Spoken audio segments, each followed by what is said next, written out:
मो जी गोपाल राव द्वारा गंजाम जिला ठिकादार संघ साधारण संपादक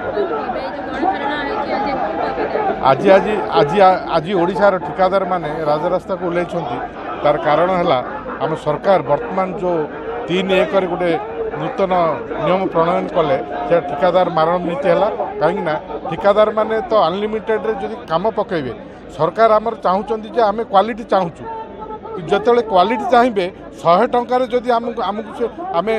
32, 33, 25 काटिकी पकेबू ताहले 100 टंकार कामटा तो 60 टंकार करूँ ना निश्चित भाव क्वालिटी खराब हम तेणुकर सरकार को आम अनुरोध करूँ जे सरकार जदि निर्माण दिगरे भल दृष्टि दौरान ताहले आम ठिकादार मानक प्रोत्साहन करने से शेड्यूल रेट करूँ कहीं सरकार गोटे निर्धारण कर गोटे रेट जे यहाँ हूँ शेड्यूल रेट करूँ आमठू भल काम आदाय करूँ आम भल काम देवु आ सरकार सहित सब सहयोग करूँ यहाँ हूँ मोर सरकार को विशेष अनुरोध।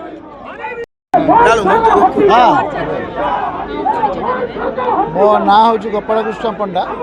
गंजाम जिला जॉइंट सेक्रेटरी गोपाल कृष्ण पंडा गंजाम जिला जॉइंट सेक्रेटरी ठिकादार संघ। देखु आज बर्तमान भुवनेश्वर कंट्राक्टर मान तरफ गोटे आंदोलन डाकरा दिखाई एक नंबर दाबी अच्छी जे सरकार गत 3 तारिख जानुआरी 3 तारिख गोटे अर्डर बाहर कले जो अर्डर फल कंट्राक्टर मान बहुत असुविधा होची पूर्वर आमर 14.99 लेस थिला गोटे लिमिटेसन थिला ताकू सरकार उठे देइचंदी जहाँफल अनलिमिटेड बर्तमान लेस को सुजोग दे देइचंदी या फल कंपटीशन बढ़ी जाव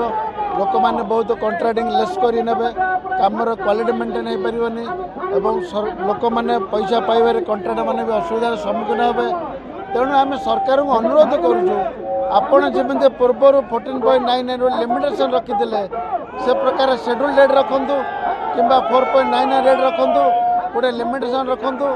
लोक मान साहय करूँ कंट्राक्ट मन सहयोग करूँ आमर अनुरोध सरकार पाखे।